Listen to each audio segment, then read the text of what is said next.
Bu bozorda boshqa mahsulotlardan siz mahsulotingiz birinchidan farqi va uning narxlari ham o'zbekistonliklarga mo'ljallab taqdim qilinadimi?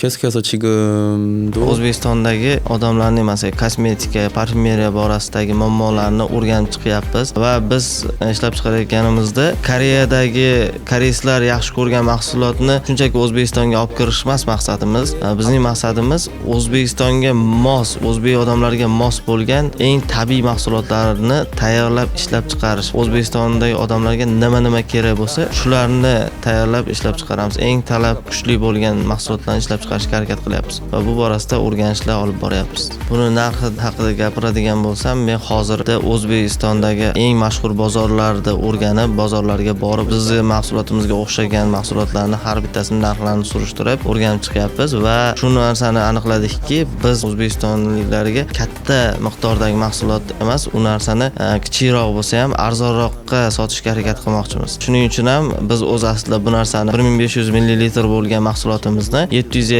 litrga tushirmoqchimiz va shu orqali yana ham arzonroq, ya'ni sotib olayotganda o'zida qanaydir noqulaylik his qilmaydigan darajada va arzonroq sotib olishning imkonini yaratyapmiz.